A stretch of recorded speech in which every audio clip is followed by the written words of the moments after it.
E aí, meu povo, bom dia, boa tarde, boa noite para vocês.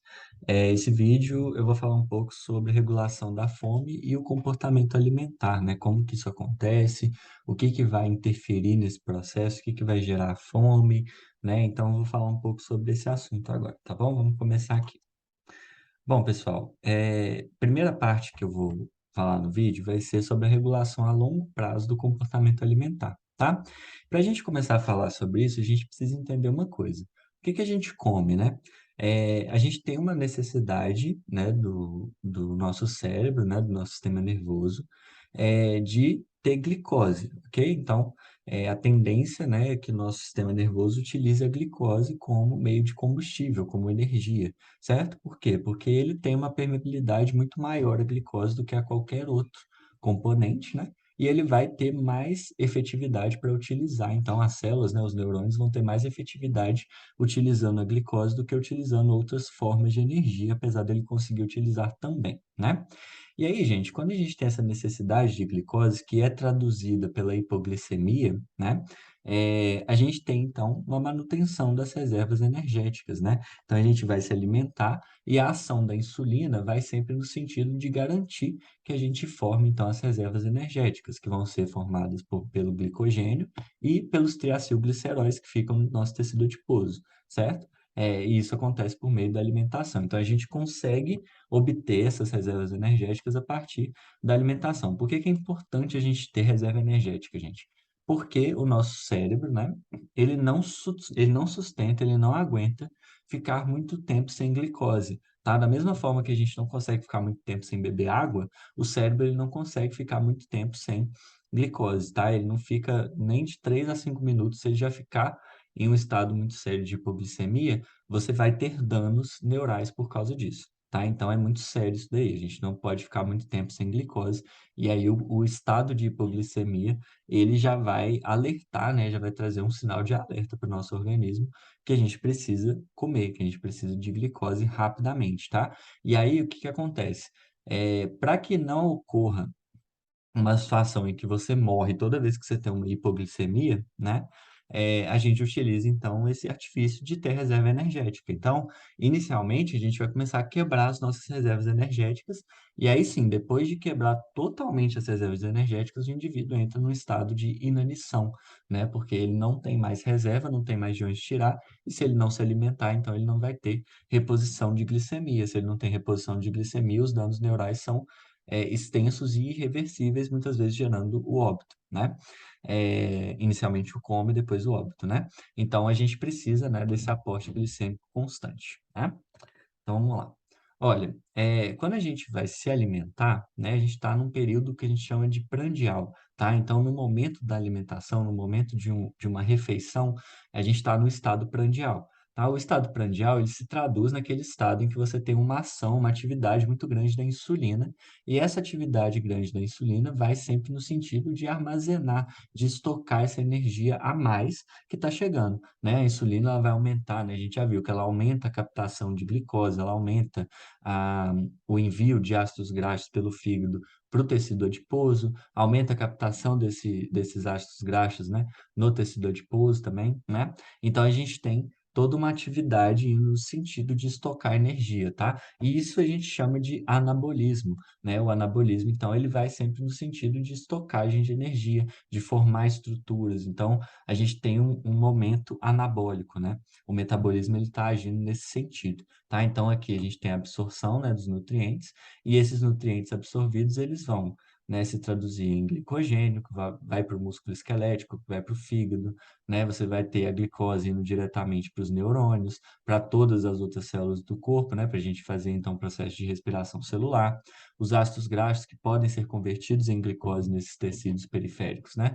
Por meio da gliconeogênese, ou podem formar os corpos cetônicos, né, que vão ser importantes também para servirem de combustível, né, para o nosso organismo. Os próprios corpos cetônicos, né, já vão diretamente também utilizados, igual eu falei para vocês, né, como combustível para o organismo. E também a gente tem, então, lá no tecido adiposo, a deposição de ácidos graxos que vão formar os triacilgliceróis, né, dentro desse tecido adiposo, que é basicamente a forma de estocagem de lipídio do nosso corpo. né? Então, no período prandial, a gente está no sentido de formar as reservas energéticas, porque é aquilo que a gente está alimentando, né? A partir do momento que aquilo ali ultrapassou as nossas necessidades energéticas, a gente começa a estocar, né? Isso não vai ser jogado fora, a gente começa a estocar totalmente, tá? Então, é o período de anabolismo. Depois, quando a gente tem, então, um período pós-absortivo ou pós-prandial, ou seja, é o período de jejum, é o período que você está sem se alimentar depois de um processo, né, absortivo, depois de um processo de alimentação, o que que vai acontecer? Você vai ter o catabolismo. O catabolismo nada mais é do que quebrar as reservas energéticas que a gente tem formadas, né? Tanto o glicogênio do fígado, né? Geralmente é do fígado, mas pode quebrar também o glicogênio muscular e do tecido adiposo, né, o triacilglicerol do tecido adiposo. E aí a gente quebra, gerando então a formação de glicose, né, que vai aumentar a glicemia, vai direto para os neurônios ou para as outras células do corpo, mas principalmente para os neurônios, né, os ácidos graxos e os corpos cetônicos. Lembrando, né, que nesse processo aí, nesse momento, né? Se você tiver num jejum muito prolongado, você tem a liberação do cortisol. O cortisol ele vai atuar fazendo com que a gente reduza a utilização de glicose por todas as células do corpo, para que essa glicose vá para o seu sistema nervoso, né? Então ele vai priorizar o sistema nervoso em detrimento dos outros tecidos, justamente porque a gente precisa, então, que o sistema nervoso tenha sempre um aporte constante de glicose para que ele não perca, então, as suas atividades e os neurônios não morram também, né? Então, a gente sabe que é muito difícil a recuperação de tecido nervoso depois que você tem a perda daquelas células, né? Então, é basicamente assim que acontece no período pós-prandial. A gente tem, então, um estado ali de catabolismo, né? Então, você está quebrando as suas reservas. Isso vai acontecer até o momento em que o seu organismo ele vai te alertar que você precisa fazer novas reservas, né? Então, o seu organismo ele te alerta por meio da fome, né, que você precisa se alimentar novamente, porque aquilo ali está sendo um período ali complicado, um período complexo em que você está gastando muito as suas reservas energéticas, e aí você sente fome. E a gente vai ver como que isso acontece, tá? Olha, existe a questão do balanço energético, né? Então, quando você tem uma ingestão equivalente ao gasto, né? E aí a gente está falando de metabolismo basal, né? Uma ingestão equivalente ao gasto, você vai se manter ali naquele mesmo estado, né? Então, o estado normal, né? A gordura corporal, a adiposidade do seu organismo normal. Se você tem uma ingestão maior do que o gasto, isso vai prevalecer, né? No sentido da obesidade, tá? No sentido de você ter um estoque muito grande de gordura, um estoque muito grande de triacilglicerol, e isso vai se traduzir depois em obesidade. Agora, se a sua ingestão é menor do que o seu gasto, aí você tem uma situação de inanição, tá? Isso sempre falando no sentido da adiposidade, tá, gente? Porque você pode ter, por exemplo, uma ingestão maior do que o gasto para gerar hipertrofia, por exemplo, mas aí a sua ingestão, ela não é de gordura, né? Ela não é necessariamente só de gordura, ela vai ser uma ingestão principalmente de proteína e de carboidratos, né? Isso pode se traduzir depois em depósitos adiposos, sim. Só que aí o cara que está buscando essa hipertrofia, ele vai treinar, né? E ele vai traduzir, então, esse excesso de ingestão, esse excesso de macronutrientes entrando no organismo dele, é, pro músculo, né? Então, vai ser um processo um pouco diferente, tá? Mas nesse caso, falando de adiposidade, é isso aqui que vai acontecer, tá bom? No sentido da adiposidade. Vamos lá. Falando um pouco de adiposidade, gente, o que que acontece? O nosso organismo, ele tende a sempre deixar a adiposidade, né, no nível basal, tá? Então, no nível constante. Isso daqui, esse gráfico, ele é resultado de um trabalho, né, de uma pesquisa, que gerou um período de jejum muito forte, né, em ratinhos, e um período de alimentação forçada nesses ratos, tá? O período de jejum, a gente consegue perceber que a adiposidade ela cai bastante, né? Só que depois que termina esse período de jejum prolongado, essa adiposidade volta para um patamar estável, né? O mesmo patamar que estava antes, que no caso aqui seria 400 gramas, ok? Isso aqui é o peso, né, que eles estão olhando, mas a gente traduz isso em adiposidade, ok? Ou seja, a quantidade de gordura corporal. Depois, né, quando eles são submetidos, né, a uma alimentação forçada, o que que vai acontecer? A adiposidade sobe muito e depois, quando acaba esse período de alimentação forçada, a adiposidade desce muito. Olha, isso daqui, gente, isso se traduz em comportamento alimentar, ok? O rato que estava em jejum aqui e depois terminou o período de jejum, ele começou a se alimentar muito mais. Então, ele recuperou essa adiposidade rapidamente. O rato que estava aqui comendo muito, depois que acaba esse período, ele não vai comer muito, ele vai reduzir a quantidade de comida. Isso é comportamento alimentar. Tá? O rato, ele não está querendo ficar magrinho aqui. Isso não é, ele não está indo, parando de comer ou diminuindo a quantidade que ele está comendo, porque ele quer ficar magrinho com a barriguinha chapada. Não. O rato, ele está diminuindo a quantidade de comida aqui que ele está ingerindo por conta de uma atividade, né, cerebral, uma atividade de comportamento alimentar, ok? E esse comportamento alimentar, ele é regido por alguns hormônios, por algumas substâncias que a gente libera no nosso corpo, tá? Como que ocorre essa regulação? Essa regulação, gente, ela vai acontecer por meio da leptina, tá? A leptina, ela é um hormônio que é liberado pelo tecido adiposo, tá? E esse hormônio que é liberado pelo tecido adiposo, ele vai induzir a saciedade, tá? Então, olha só, existe aqui um gene, né, que é chamado de gene OB. Esse gene é o gene responsável pela transcrição do mRNA que vai gerar a leptina, ok? Um camundongo, né, que não tem a expressão desse gene OB, ele não vai ter a expressão da leptina.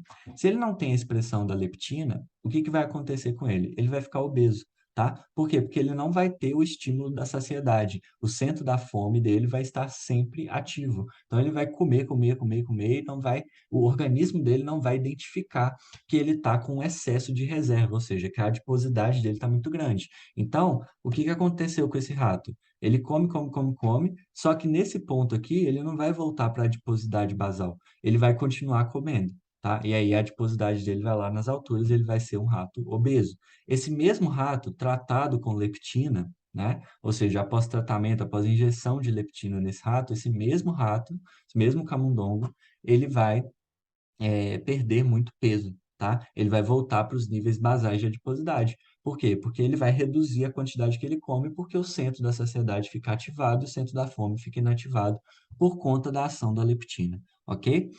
Vale ressaltar, gente, que a leptina ela vai atuar de formas um pouco diferentes entre o ser humano e os murinos, né? Os ratos, os camundongos, tá? Então, não é só tomar leptina que a gente emagrece, não é assim que funciona, tá? A leptina no ser humano funciona um pouco diferente, apesar de ter uma forma ali da gente traduzir esses resultados aqui para o ser humano, tá bom?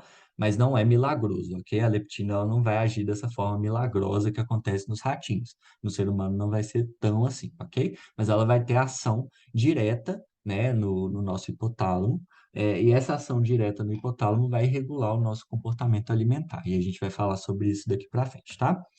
Bom, gente, a ação da leptina, né, igual eu falei com vocês, a leptina ela vai ser produzida no tecido adiposo, tá?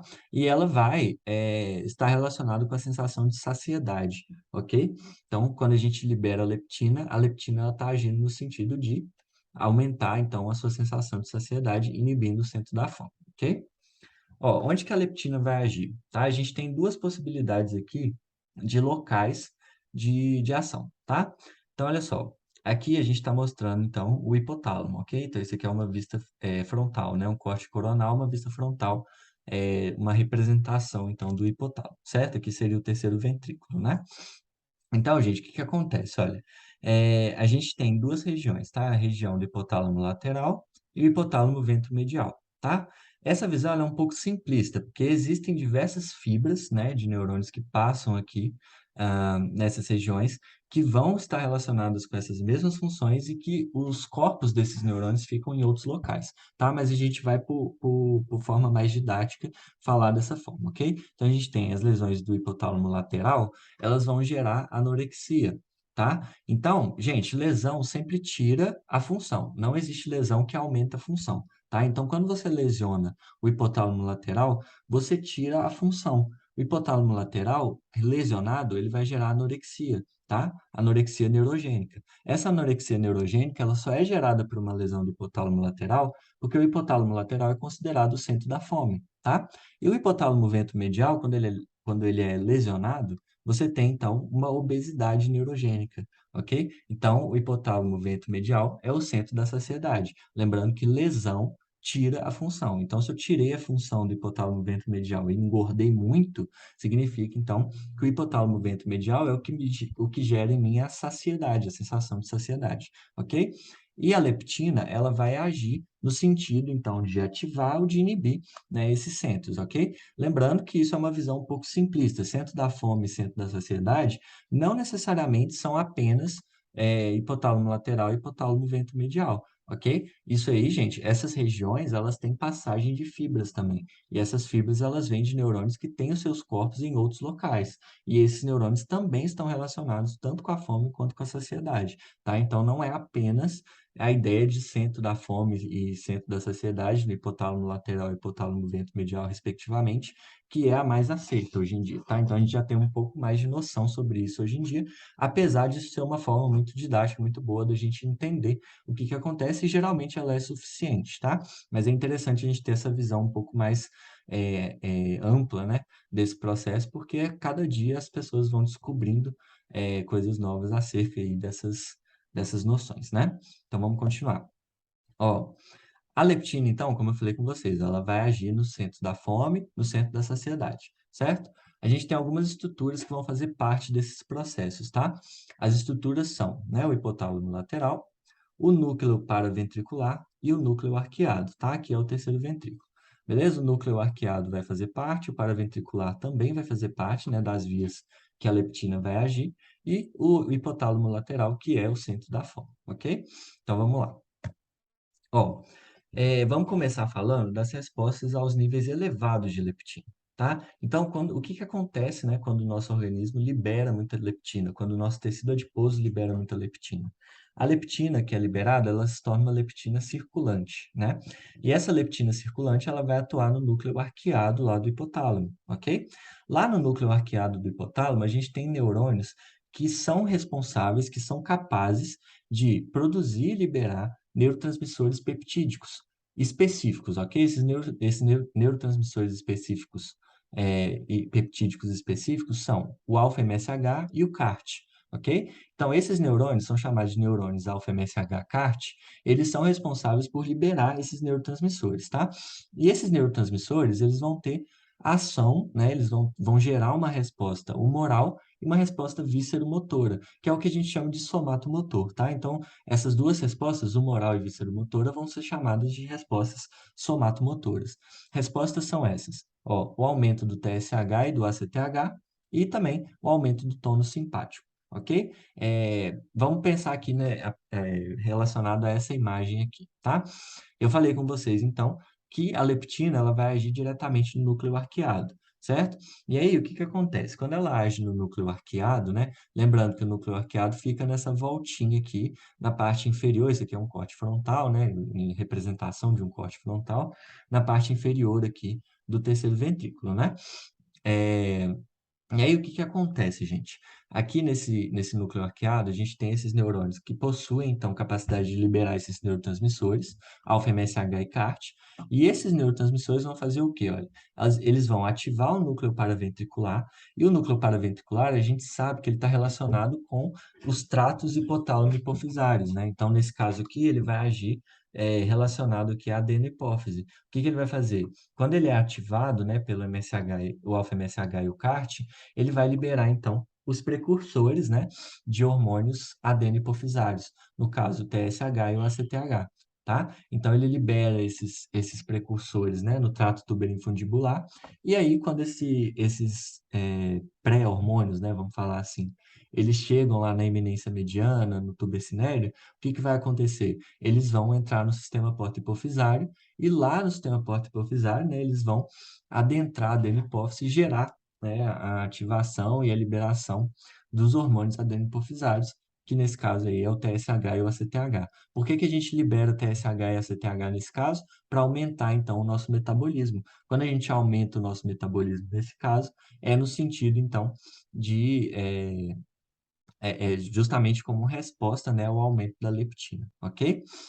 Outra coisa, né, que esses neurônios aí, alfa-MSH e CART, vão fazer, né, saindo ali do núcleo arqueado, eles vão ativar os neurônios do tronco encefálico. ok? Ativar neurônio do tronco encefálico, gente, é basicamente dizer a mesma coisa, é a mesma coisa do que dizer ativar o sistema nervoso simpático. O sistema nervoso autônomo vai começar a atuar nesse caso, tá? Por que que isso é importante, tá? Tanto o paraventricular quanto o arqueado vão fazer isso. Por quê?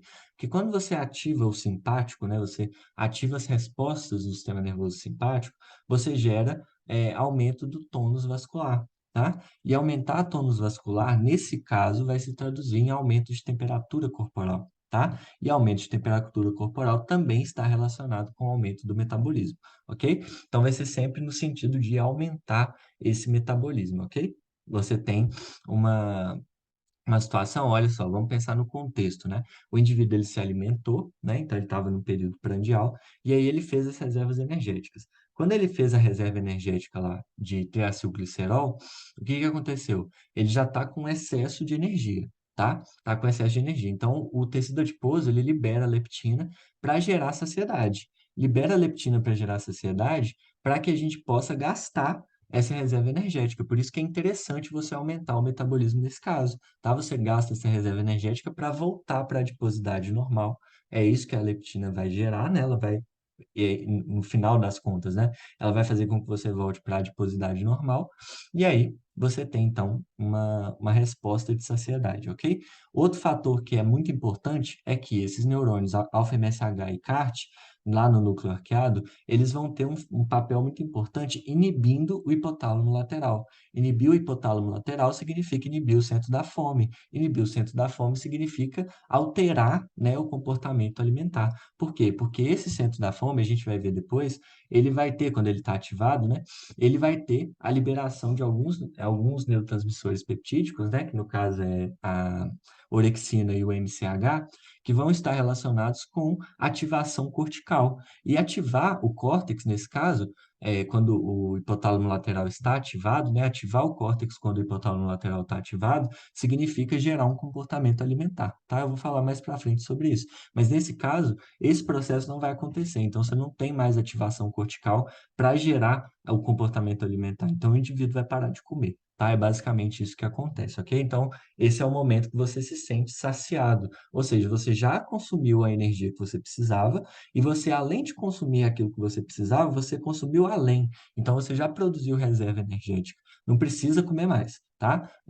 Vocês podem imaginar que um problema nesse processo aí pode gerar, então, uma fome excessiva. O indivíduo ele não vai parar de comer, né? Porque ele não vai ter esse estímulo aí de saciedade, né? Obviamente que tem outros estímulos que vão interferir nisso, né? E a gente vai ver depois os mecanismos que interferem a curto prazo nesse processo, isso aí é no caso de longo prazo, né? Mas isso é um processo muito importante que vai interferir nisso aí, tá bom? Então vamos lá. Agora, quando a gente pensa nos níveis reduzidos da leptina, o que que vai acontecer? Ó, a redução da leptina, ela vai gerar um estímulo, né, dos neurônios do núcleo arqueado, que vão possuir mais outros, né, neurotransmissores peptídicos, né? Então, esses neurônios do núcleo arqueado agora vão atuar, né, neurônios específicos que têm capacidade de produzir e liberar esses neurotransmissores AGRP e o NPY, eles vão liberar, então, esses neurotransmissores para gerar o quê? Inibição da secreção de TSH e ACTH, ativação do parasimpático e estímulo ao comportamento alimentar, tá? Eles vão agir diretamente no núcleo paraventricular e no hipotálamo lateral. Então, olha só nessa imagem aqui.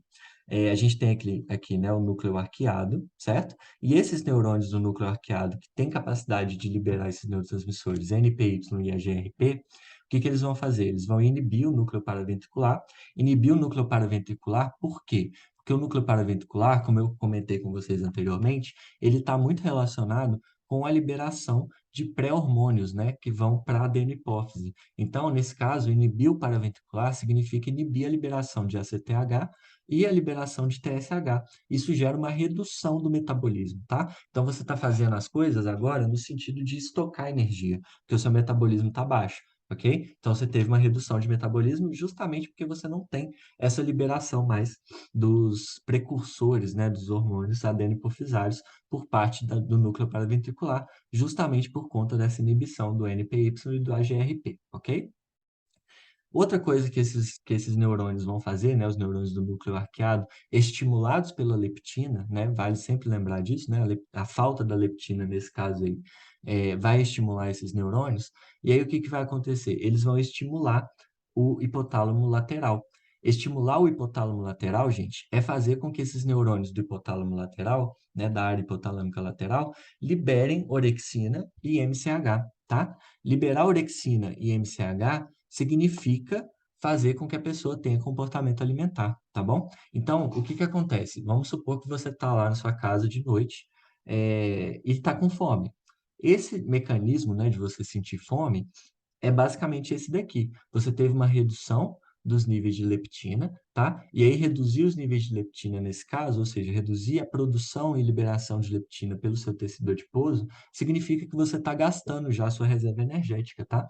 Então, se você já está gastando a sua reserva energética, isso vai gerar um sinal, né, para o seu núcleo arqueado começar a liberar, então, NPY e AGRP.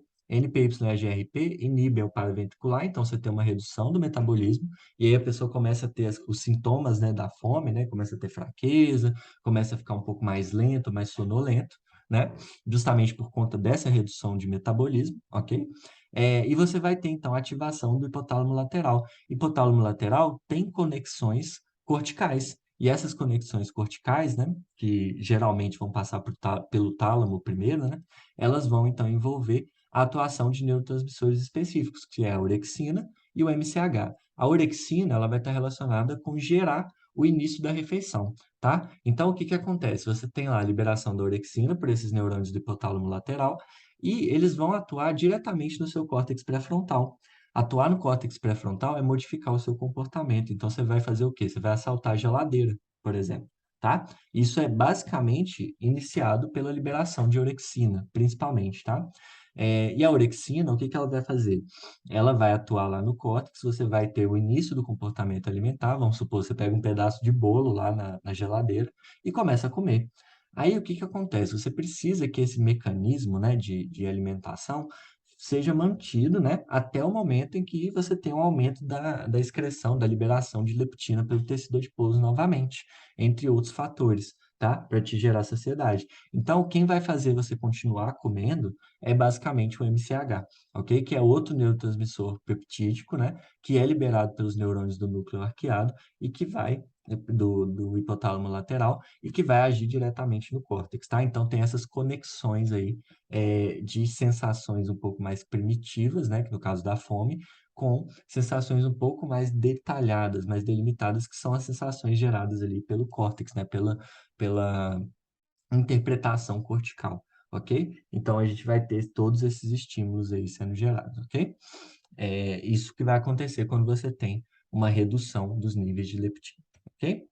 Aí, gente, eu coloquei essa imagem aqui só para a gente ter um apanhado geral, né, dos efeitos da leptina, tá? Então, quando a gente tem um indivíduo, né, que tem uma adiposidade um pouco maior e um indivíduo com uma adiposidade um pouco menor, né? Quando a gente tem os níveis de leptina muito altas no sangue, significa que o indivíduo ele está com excesso de energia. Então, o indivíduo que é gordo, ele tem uma quantidade de leptina maior no sangue, tá? Leptina livre. Por quê? Porque ele tem muito mais tecido adiposo do que o indivíduo magro. Então, por ele ter muito mais tecido adiposo, o que que vai fazer esse tecido adiposo? Ele vai liberar sempre a leptina, no sentido de gerar saciedade, tá? É, Aí ele vai ter, e no caso do magro, não, né? O magro ele não tem tanto tecido adiposo assim, e muito provavelmente ele está gastando as suas reservas energéticas, né? Então ele está em déficit. E aí ele não vai liberar leptina, ele vai ficar sempre naquele processo lá de gerar fome. Em tese, era para ser assim, tá? Tem outros fatores que vão atuar nisso daí, então fica um pouco diferente na realidade, tá? Mas se a gente pensar só na leptina, né? Unicamente na leptina, aí vai ser basicamente assim, ok? Alfa-MSH e CART, né? Os neurônios. No caso da pessoa com maior adiposidade, você tem, então, maior atividade desses hormônios, desses neurônios, justamente porque esses neurônios eles vão atuar em uma situação em que você tem maior leptina, né? E aí eles atuam no sentido, né, de gerar saciedade, inibindo o hipotálamo lateral e aumentando a produção e liberação, né, de TSH e ACTH, certo? Para aumentar o seu metabolismo, além de aumentar a temperatura corporal também, né? O NPY e o AGRP, agora, ele está, no caso ali, mais ativo, né? Eles estão mais ativos no indivíduo magro, no indivíduo com baixa adiposidade. Por quê? Porque você tem um estímulo para a ação do hipotálamo lateral e também gerar, então, comportamento alimentar, né? Liberação de TSH e ACTH no indivíduo com maior adiposidade, isso vai acontecer mais. Atividade do sistema nervoso simpático, né, no indivíduo com maior adiposidade vai ter mais. E parasimpático, né, que vai gerar, por exemplo, né, o preparo para a alimentação, salivação, né, e outras situações assim. Você vai ter, então, a ação do parasimpático no indivíduo com adiposidade menor, né, no indivíduo magro.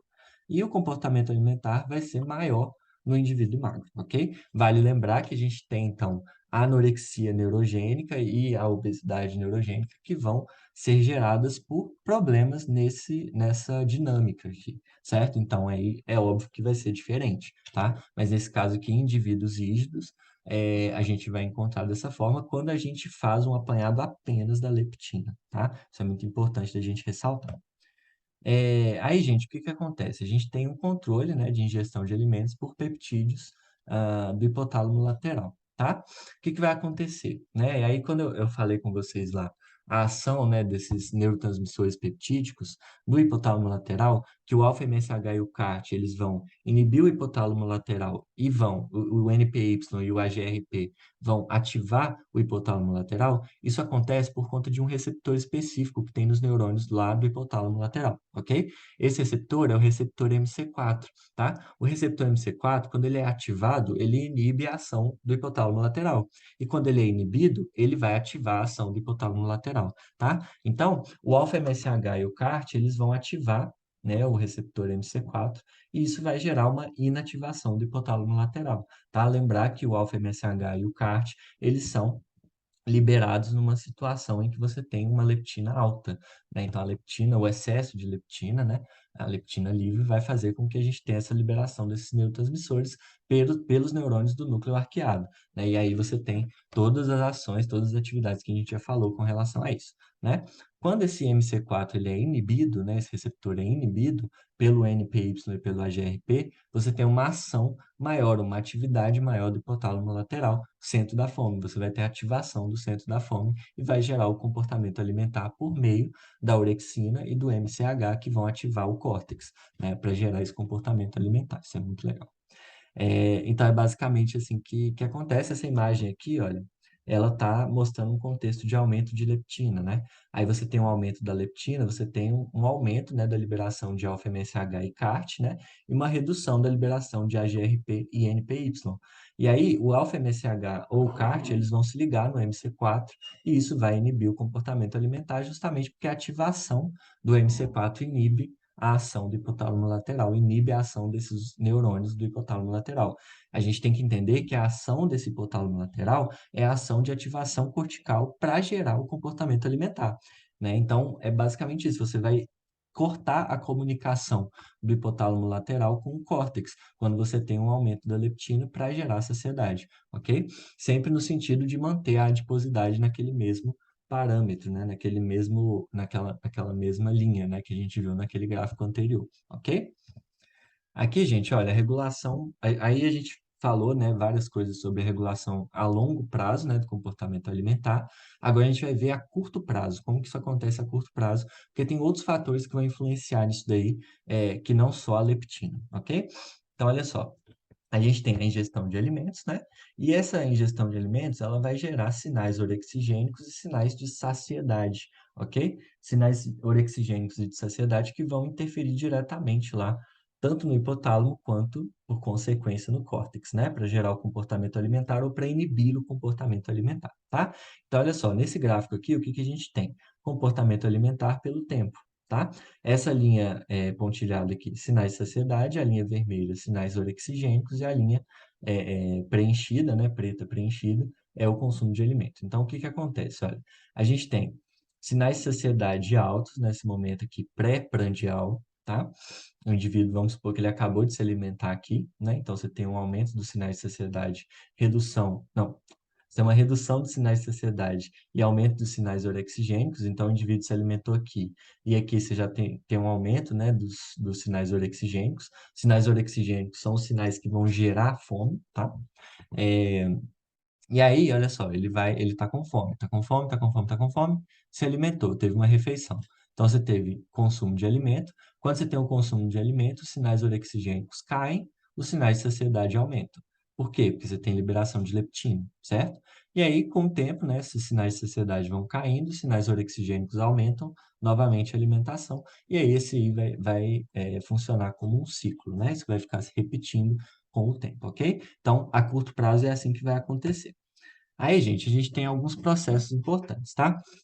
A gente sabe que quando a gente vê um alimento, né? E quando a gente pretende comer esse alimento, a gente tem várias alterações no nosso organismo, inclusive antes da gente comer, tá? O que que acontece? Olha, o processo de alimentação, ele é, como a gente já viu anteriormente, quando a gente estava estudando o sistema gastrointestinal, né? Tem alguns vídeos aí no canal sobre isso. O que que a gente fez? A gente entendeu lá que o processo de alimentação ele possui três fases: a fase cefálica, a fase gástrica e a fase intestinal, né? O que que acontece na fase cefálica? Então, vamos supor que eu estou olhando para um prato lindo de salada, aquela salada bem colorida, linda, cheirosa, incrível, tá ali bonitinha, pronta para eu comer. E eu estou com fome, tá? Eu estou num momento pré-prandial, estou num momento de jejum. E aí, o que que acontece? Eu estou na fase cefálica, por quê? Porque a visão, o aroma daquele alimento, tudo isso vai fazer com que eu tenha vontade de comer aquilo ali, tá? E aí isso é um sinal para o meu corpo, né? Esses sinais aí, né? De visão, de cheiro, às vezes até mesmo de tato, né? Do alimento, ou seja, a gente utiliza os sentidos para ter contato com esse alimento. Isso vai gerar no meu corpo sinais de desjejum, tá? E os sinais de desjejum, eles vêm traduzidos no meu organismo no sentido de alterar, então, aquilo que pode favorecer, né, a, a chegada de um alimento no meu corpo, tá? Então, o meu corpo ele começa a se preparar para receber o alimento. Então, você tem um aumento da liberação de insulina já de uma vez, por exemplo, né? Você tem a secretina sendo liberada, tá? Então, várias situações que vão acontecendo nesse processo aí para que a gente se prepare para receber aquele alimento, tá? A gastrina liberada também, tá? São hormônios importantes para a alimentação, tá? E aí, no caso, a gente tem um aumento da liberação, né, de saliva, né? Então, você tem uma ativação do parasimpático, nesse caso, você está se preparando para se alimentar, né? Você vai ter secreção de saliva, então você começa a salivar, né? Você achou um negócio gostoso ali, muito bom, e aí você começa a salivar, água na boca, né? E você, nesse mesmo momento, você aumentou, então, a sua produção de HCl no seu estômago, tá? É por isso que é muito importante que a gente não fique é, o tempo todo gerando algum tipo de estímulo para o nosso organismo, que vai fazer ele entender que você está querendo comer, porque você pode gerar um aumento muito grande de HCl no seu estômago, e se esse estômago estiver vazio, né, ou seja, se você estiver com fome, isso pode trazer muitos problemas, como gastrite e depois a própria úlcera péptica, né? Que pode acontecer por conta disso também, né? Então, por exemplo, mascar chiclete por muito tempo, a mastigação, a gente vai ver aqui, né, na fase gástrica, ela vai estimular a liberação de ácido clorídrico, ela vai estimular esses processos que preparam o seu organismo para a alimentação. Só que no caso do chiclete, você está só mastigando, você não vai engolir, né? Então, o que que acontece? Você vai ter um estímulo errado, né, para o seu organismo, né? Então, é perigoso isso daí, né? Pode gerar muitos problemas gástricos. Depois a gente tem a fase gástrica, né? Que é o momento em que essas respostas são ampliadas justamente por conta da mastigação e da deglutição. Foi o que eu acabei de falar, né? Você tá lá mascando um chiclete, por exemplo, as respostas que seriam da fase cefálica, elas são ampliadas, né? Então, você tem mais HCl sendo liberado, maior salivação, mais insulina sendo liberada, secretina, gastrina, diversos hormônios que vão fazer parte, né, do processo ah, de digestão depois, né? E aí a gente vem para a fase intestinal, que é a fase que a gente tem o contato com o substrato. E aí, nesse momento, o que que acontece? Você vai absorver o substrato, tá? E aí vai ser, logicamente, lá no intestino delgado, né? É assim que acontece. Então, esse que é o nosso processo de alimentação, né? E aí, gente, o que que acontece? Quando a gente tem esse processo de alimentação, primeiro, a gente tem a distensão gástrica, né? Então, a parede do estômago vai se distendendo à medida que você vai se alimentando, tá?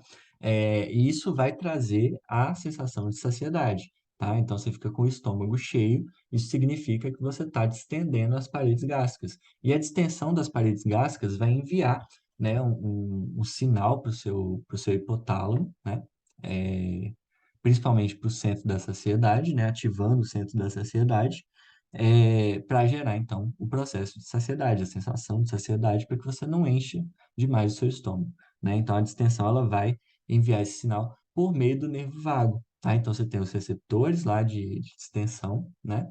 Do sistema nervoso mientérico, e esses sinais, eles vão via nervo vago até, então, o o hipotálamo ventromedial, que é o centro da saciedade, ativando então esse centro da saciedade para gerar essa sensação de saciedade, ok?